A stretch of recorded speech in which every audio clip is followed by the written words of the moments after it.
Assalamualaikum warahmatullahi wabarakatuh. Di sini saya akan mempresentasikan tentang tantangan komunikasi pemerintahan di era globalisasi. Sebelumnya, saya ingin memperkenalkan diri. Nama saya Ahmad Putra Permata Rahmatan dari jurusan Ilmu Pemerintahan, Fakultas Ilmu Sosial dan Ilmu Politik, Universitas Islam 45 Bekasi. Dalam presentasi kali ini ada 4 inti dari pembahasan. Yang pertama adalah komunikasi pemerintahan yang meliputi pengertian, tujuan, fungsi strategi, dan hambatan. Lalu yang kedua adalah globalisasi yang meliputi pengertian, faktor pendorong, dampak positif, dan dampak negatif. Pembahasan yang ketiga adalah tantangan komunikasi pemerintahan di era globalisasi. Dan pembahasan yang terakhir adalah peranan komunikasi pemerintahan di era globalisasi. Yang pertama, komunikasi pemerintahan. Apa itu komunikasi? Secara umum, komunikasi adalah proses penyampaian pesan dari pengirim pesan atau yang biasa kita sebut sebagai komunikator kepada penerima pesan atau yang biasa disebut komunikan, baik secara langsung melalui lisan dan tatap muka maupun tidak langsung melalui perantara media. Namun, ada beberapa pengertian komunikasi menurut para ahli, diantaranya seperti yang disebutkan oleh Anwar Arifin. Menurutnya, komunikasi adalah jenis proses sosial yang erat kaitannya dengan aktivitas manusia, serta syarat akan pesan maupun perilaku. Lalu menurut Hovland, komunikasi adalah sebuah proses untuk merubah perilaku orang lain. Ada 2 tahap dalam proses komunikasi, yaitu proses komunikasi primer dan proses komunikasi sekunder. Yang dimaksud dengan proses komunikasi primer adalah proses penyampaian pesan kepada orang lain yang dilakukan dengan menggunakan lambang, simbol sebagai media seperti isyarat, gambar, warna, bahasa sebagai alat komunikasi, dan lain-lain. Sementara itu, yang dimaksud dengan proses komunikasi sekunder adalah proses penyampaian pesan kepada orang lain dengan menggunakan alat sebagai media. Media adalah alat yang digunakan dalam proses komunikasi. Media dalam proses komunikasi terbagi menjadi 2, yaitu media nirmasa dan media massa.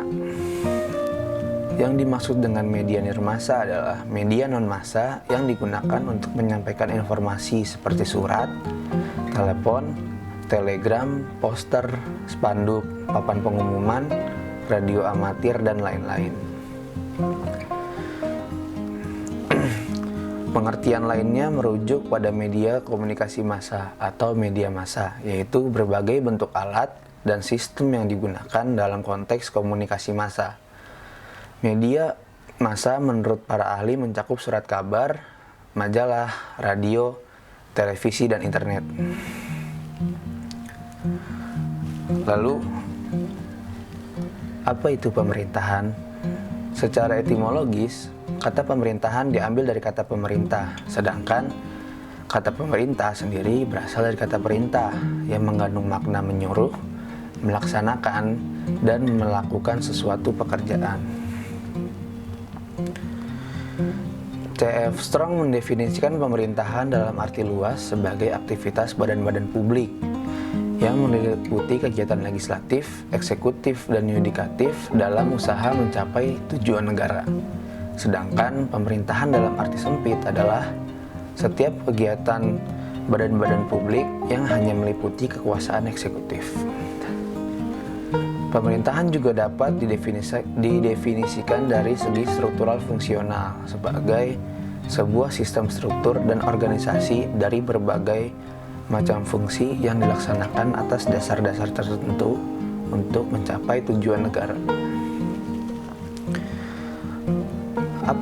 Jadi, komunikasi pemerintahan adalah penyampaian ide, program, dan gagasan pemerintahan kepada masyarakat dalam menjalankan tugasnya demi mencapai tujuan negara.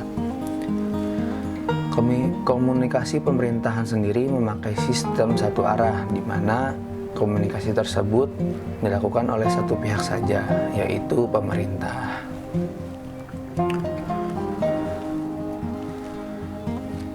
Adapun tujuan dari komunikasi, secara singkat, tujuan komunikasi adalah untuk menciptakan kesepahaman di antara kedua belah pihak. Namun, masih ada sejumlah tujuan komunikasi yang perlu kita ketahui. Pertama adalah agar hal disampaikan bisa dimengerti dengan cukup baik. Dengan adanya komunikasi, maka akan menghindarkan diri dari kesalahpahaman. Kedua, agar mampu memahami maksud perkataan orang lain. Ketiga, agar ide, gagasan maupun pemikiran pribadi dapat diterima orang lain, terutama dalam penyampaian pendapat di gelaran rapat tertentu. Keempat, penggerak orang lain untuk mengerjakan sesuatu, misalnya kerja bakti, sosialisasi, dan sebagainya. Kemudian, komunikasi sendiri memiliki beberapa fungsi, yaitu untuk menyampaikan informasi, sebagai penyampai pendapat agar dapat diterima oleh masyarakat luas atau yang bersangkutan, sebagai bentuk interaksi dengan orang lain. Terakhir, untuk menambah wawasan dan pengetahuan akan sesuatu hal. Jadi, melalui proses komunikasi akan terjadi transfer ilmu dari satu pihak kepada pihak yang lain. Selanjutnya adalah strategi komunikasi pemerintahan. Setiap kegiatan komunikasi harus berdasarkan rencana atau strategi komunikasi yang terdiri dari elemen-elemen dasar, yaitu menentukan tujuan komunikasi, menentukan target komunikasi, menentukan pesan yang akan disampaikan, menentukan waktu yang tepat berdasarkan tahapan pembuatan keputusan dalam rangka mencapai efek yang maksimum, menentukan metode dan media yang akan digunakan, dan terakhir, menentukan saluran komunikasi yang akan digunakan untuk menyampaikan pesan kepada target sasaran. Selanjutnya adalah prinsip-prinsip komunikasi pemerintahan. Komunikasi pemerintahan memiliki beberapa prinsip, yaitu pertama, keterbukaan; kedua, komunikasi dengan publik dilakukan secara langsung; ketiga, keterlibatan dengan masyarakat sebagai bagian dari pembentukan kebijakan dan pengiriman; keempat, presentasi positif dari kebijakan pemerintah dan prestasi yang telah dicapai; kelima, menggunakan seluruh saluran komunikasi yang dianggap relevan, tidak hanya terbatas pada media massa nasional; keenam, melakukan komunikasi lintas departemen yang terkoordinasi mengenai suatu isu, bukan menciptakan konflik dan duplikasi pesan. Terakhir adalah mendorong kenetralan posisi politik aparatur pemerintah. Selanjutnya, ada fungsi komunikasi pemerintahan. Berbagai fungsi komunikasi pemerintahan adalah sebagai berikut. Pertama, memberikan informasi kepada publik. Yang kedua, menjelaskan dan mendukung suatu keputusan yang telah ditetapkan. Yang ketiga, mempertahankan nilai-nilai dan mempromosikan perilaku yang bertanggung jawab. Dan terakhir, memfasilitasi dialog antara institusi dan warga negara. Selanjutnya, ada hambatan komunikasi pemerintahan. Hambatan komunikasi pemerintahan adalah suatu hal yang dapat menghambat jalannya komunikasi pemerintahan. Ada beberapa hambatan komunikasi pemerintahan. Pertama, hambatan bahasa. Penyebab yang pertama adalah adanya hambatan bahasa atau gangguan bahasa dalam komunikasi. Penggunaan bahasa tidak sesuai atau juga tidak mudah dipahami dalam proses komunikasi pemerintahan oleh penerima pesan akan berdampak pada efektivitas komunikasi yang berlangsung. Terlebih lagi, banyak bahasa pemerintah yang biasanya sulit untuk dipahami, bahkan tidak diketahui artinya oleh publik. Oleh sebab itu, bahasa menjadi penyebab utama dalam komunikasi tidak efektif, termasuk di dalam komunikasi pemerintahan. Hambatan yang kedua adalah kerangka referensi. Komunikasi pemerintahan memang ditujukan kepada halayak atau masyarakat. Namun, sadar atau tidak, walaupun informasi yang didapatkan sama, namun kerangka referensi dari setiap orang dapat berbeda-beda. Kerangka referensi inilah yang nantinya dapat menyebabkan komunikasi pemerintahan tidak efektif karena tidak dapat mencapai tujuan yang sama, di mana dari kerangka referensi yang berbeda akan mengarahkan pada persepsi yang berbeda pula. Hambatan selanjutnya adalah jarak status. Jarak status sendiri memiliki hubungan dengan hambatan di dalam pola komunikasi organisasi atau pemerintahan yang biasanya digunakan dan dianut oleh organisasi pemerintahan. Biasanya penyebab yang satu ini sehubungan dengan status sosial maupun tingkatan status, baik dari sisi pemerintahan sendiri maupun dari penerima pesan, yaitu masyarakat. Sebagai contoh, hubungan antara masyarakat dan pemerintah yang tidak baik maupun tidak ada kepercayaan satu sama lain akan menghambat jalannya komunikasi pemerintahan itu sendiri. Selanjutnya yaitu jarak geografis. Suatu negara memiliki luas geografi yang sangat besar. Hal ini juga ternyata dapat menjadi penyebab dari proses komunikasi pemerintahan yang menjadi tidak efektif. Artinya bahwa jarak geografis yang sangat luas atau lebar antara pemerintah dan juga masyarakatnya dapat menghambat komunikasi pemerintahan sehingga menjadi tidak efektif. Hambatan selanjutnya adalah perlindungan dari inisiator. Perlindungan diri dari inisiator merupakan penyebab yang dikaitkan dengan ketersediaan dari penerima pesan terhadap pesan yang disampaikan dalam komunikasi pemerintahan. Hal ini sering juga terjadi pada komunikasi politik. Apabila penerima pesan menolak pesan yang disampaikan, maka berarti komunikasi pemerintahan masih belum berjalan secara efektif karena tidak sesuai dengan harapan penerima pesan. Hambatan yang keenam adalah tekanan pekerjaan. Tekanan pekerjaan juga ternyata dapat menghambat proses penyampaian pesan dalam komunikasi pemerintahan. Tekanan pekerjaan yang dapat menyebabkan hilangnya prioritas pesan dari komunikasi pemerintahan, baik bagi pengirim maupun penerima pesan. Oleh sebab itu, komunikasi pemerintahan menjadi tidak efektif karena pesan tidak mencapai sasarannya. Hambatan yang ketujuh adalah pembatas yang disengaja pada komunikasi. Penyebab komunikasi pemerintah tidak efektif yang terakhir adalah adanya batasan yang memang dibuat secara sengaja pada proses komunikasi pemerintahan yang berlangsung, seperti halnya adalah adanya proses sensor maupun tidak jelasnya kredibilitas dari pesan komunikasi yang dilakukan oleh pemerintah terhadap pengirim dan juga penerima pesan. Kondisi tersebut pastinya berpengaruh terhadap proses berlangsungnya komunikasi pemerintahan dan juga pencapaian tujuan yang sebenarnya.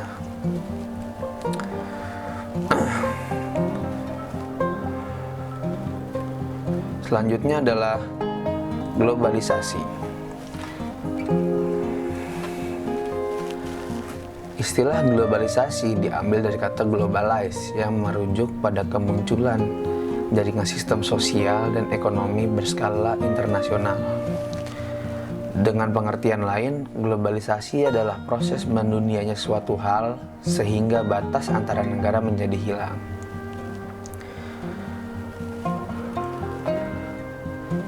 Ada beberapa faktor yang mendorong terjadinya globalisasi, yaitu pertama, perkembangan teknologi informasi dan transportasi. Pesatnya perkembangan teknologi informasi dan transportasi membuat kegiatan jual beli antar negara menjadi lebih mudah. Kini kita bisa transaksi dengan pembeli atau penjual di negara lain tanpa tatap muka lewat e-commerce. Hal ini sudah menjadi hal yang lumrah di zaman yang sekarang ini, karena bisa kita lihat bahwa e-commerce sudah merajalela menguasai dunia jual beli di era yang sekarang ini. Faktor yang kedua adalah meningkatnya kerjasama internasional. Kerjasama internasional memudahkan terjadinya transaksi antar negara. yang kemudian turut meningkatkan jumlah produk yang masuk dari luar negeri dan juga sebaliknya. Proses globalisasi pun terus terjadi, lebih perdagangan internasional ini. Lalu ada kemudahan transportasi. Pengiriman barang dan jasa antar negara menjadi lebih mudah sehingga banyak produk asing yang masuk dan menjadi bagian dalam kehidupan masyarakat. Tidak jarang, produk asing ini kemudian diadaptasi oleh masyarakat sehingga menjadi penggabungan kebudayaan. Faktor terakhir adalah ekonomi terbuka. Perdagangan global yang terjadi saat ini dikarenakan negara-negara di dunia semakin terbuka satu sama lain, sehingga terjadi pertukaran produk dari satu negara ke negara lain. Produk ini sendiri tidak lepas dari elemen dan budaya negara asalnya, yang kemudian bisa saja mempengaruhi negara lain. Misalnya, produk kecantikan asal Korea yang mengandung bahan-bahan yang tidak umum ditemukan di Indonesia. Namun, karena popularitas produk kecantikan ini membuat anggapan cantik ala Korea banyak diadaptasi oleh produk-produk lokal. Selanjutnya, globalisasi pun memiliki dampak positif dan negatif dalam kehidupan masyarakat. Berikut diantaranya. Yang pertama adalah dampak positif. Dampak positif dari globalisasi antara lain, masyarakat antar negara dapat berinteraksi lebih mudah dengan kemajuan teknologi, peningkatan perdagangan internasional, dan kegiatan wisata ke luar negeri karena kemajuan transportasi. Pengembangan ilmu pengetahuan yang semakin pesat, lalu penyebaran informasi yang tidak dibatasi oleh jarak antar negara. Terakhir, terjalinnya hubungan internasional antar negara yang semakin baik. Lalu, ada dampak negatif. Dampak negatif dari globalisasi yaitu lunturnya nilai-nilai kebudayaan asli masyarakat karena mulai melebur dengan budaya asing dari luar. Nilai-nilai kehidupan masyarakat dari luar negeri ikut masuk seperti konsumerisme dan hedonisme. Lalu masuknya pola hidup yang berbeda dengan gaya hidup masyarakat lokal, khususnya pola hidup dari negara barat. Dampak negatif selanjutnya adalah kehidupan pertanian yang mulai ditinggalkan karena masyarakat agraris yang beralih menjadi masyarakat industri. Dampak negatif yang terakhir adalah kerusakan lingkungan dan peningkatan polusi udara. Selanjutnya, tantangan komunikasi pemerintahan di era globalisasi. Apa saja tantangan komunikasi pemerintahan di era globalisasi? Yang pertama, penyediaan serta pengoptimalan situs web untuk pelayanan publik. Di zaman yang sudah didominasi oleh teknologi seperti sekarang ini, pemerintah harus menyediakan situs web untuk pelayanan publik serta mengoptimalkan situs web yang sudah ada. Karena komunikasi pemerintahan membutuhkan tindakan dan penyediaan sarana dan bukan hanya konsep belaka. Dengan adanya situs web yang memberikan informasi pelayanan dan transaksi antara masyarakat dan pemerintah dilakukan via internet, sehingga ada beberapa manfaat yang dihasilkan seperti komunikasi dalam sistem administrasi berlangsung dalam hitungan jam bahkan menit, bukan lagi hitungan hari, minggu, bahkan sampai bulan. Hasilnya, pemerintah pada sektor pelayanan publik menjadi sangat efektif dan efisien, serta informasi dan komunikasi dapat dilakukan dan didapatkan masyarakat dalam waktu 24 jam dalam sehari. Tantangan selanjutnya adalah pendidikan dan pelatihan SDM. Hal ini bertujuan untuk meningkatkan kualitas sumber daya manusia di bidang teknologi informasi dan komunikasi. Saat ini, banyak masyarakat Indonesia yang masih belum paham, bahkan belum tahu cara penggunaan internet, atau yang biasa kita dengar adalah gaptek, gagap teknologi. Maka dari itu, di zaman yang penuh dengan teknologi seperti sekarang ini hingga ke depannya nanti, pelatihan SDM di bidang teknologi informasi dan komunikasi sangat penting sehingga masyarakat dapat menerima informasi yang benar dan tepat dari pemerintah. Tantangan selanjutnya adalah keterbatasan sarana dan prasarana. Diperlukan suatu solusi dalam bentuk kebijakan pemerintah untuk merangkul pihak yang membutuhkan kebijakan dengan cara berkomunikasi yang jelas dan tepat pada saat kegentingan. Memberikan informasi tentang permasalahan ataupun kasus-kasus yang sedang terjadi di sekitarnya, sehingga pemerintah dapat bergerak cepat atau langsung memberikan solusi di saat ada permasalahan atau kasus di saat situasi genting. Tantangan komunikasi yang selanjutnya adalah sering tersebarnya berita hoax atau tidak benar.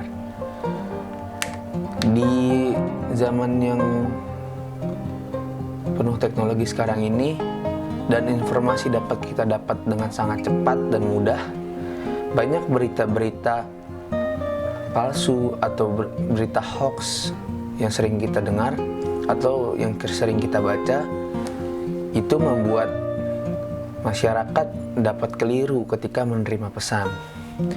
Maka langkah dari pemerintah adalah sosialisasi segencar mungkin untuk pendidikan masyarakat agar masyarakat tidak terpengaruh oleh berita hoax atau tidak benar tersebut.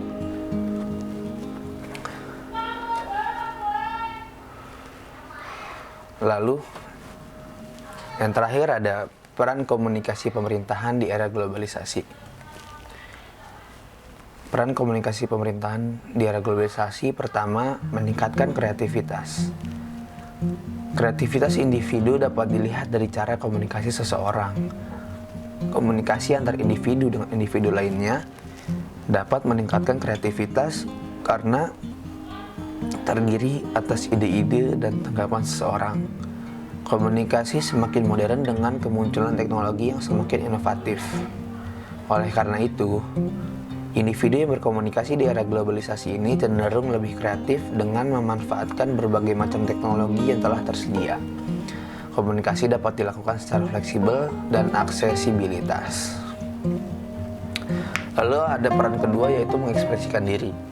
Media sosial yang saat ini menjadi media komunikasi terpilih di era globalisasi memiliki peran yang baik untuk kehidupan masyarakat, seperti individu yang berkomunikasi dengan memanfaatkan teknologi akan lebih mudah mengekspresikan diri.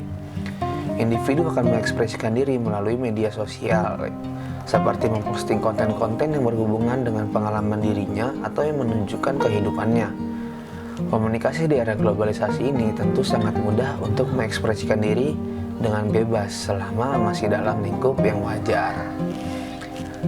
Peran yang ketiga adalah mempelajari karakter manusia. Komunikasi memiliki peran yang penting dalam sektor ekonomi, terutama pada organisasi pemerintahan. Komunikasi yang berperan untuk menjalin kerjasama antara perusahaan pada pemerintahan. Komunikasi ditujukan untuk membantu proses sebuah organisasi dalam mencapai tujuan tertentu. Dengan demikian, individu dan organisasi akan sama-sama merasa diuntungkan. Era globalisasi ini memperkenalkan proses komunikasi dengan kecanggihan teknologi, sehingga komunikasi akan semakin mudah dalam mencapai kesepakatan antar kedua belah pihak yang ingin menjalin kerjasama. Yang keempat adalah menjalin kerjasama. Adanya komunikasi dalam kehidupan manusia ini memberikan proses interaksi, di mana komunikasi dapat berperan sebagai suatu materi untuk mempelajari karakter manusia. Komunikasi berkaitan dengan kecanggihan teknologi seperti komunikasi yang dilakukan melalui media sosial. Komunikasi ini menggunakan media sosial menunjukkan bahwa komunikasi ini berkaitan dengan era globalisasi. Era globalisasi ini menuntun individu untuk menggunakan media-media yang mengandung teknologi canggih, sehingga individu tersebut tidak dikategorikan sebagai individu yang gagap teknologi atau yang biasa kita dengar dengan gaptek. Adanya penggunaan media sosial ini membuat individu banyak belajar bahwa tidak semua konten dapat dikonsumsi oleh publik. Karakter seseorang akan terlihat dan dapat dinilai oleh orang lain ketika mempublikasikan kehidupannya di media sosial. Lalu, ada mengasah keterampilan terhadap teknologi. Komunikasi di era globalisasi ini saling bersinggungan dengan teknologi informasi yang semakin modern. Komunikasi pada zaman ini berperan sebagai media untuk mengasah keterampilan seseorang dalam penggunaan komunikasi menggunakan teknologi baik materi maupun praktik. Seseorang yang berkomunikasi dengan maupun teknologi informasi ini tentu saja individu yang melek akan media.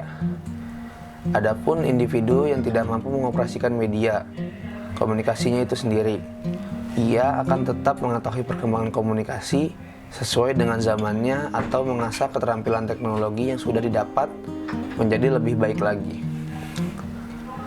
Yang keenam adalah membangkitkan motivasi. Proses interaksi tentu saja berkaitan dengan komunikasi manusia. Komunikasi di era globalisasi ini memiliki peran sebagai media yang dapat membangkitkan motivasi seseorang.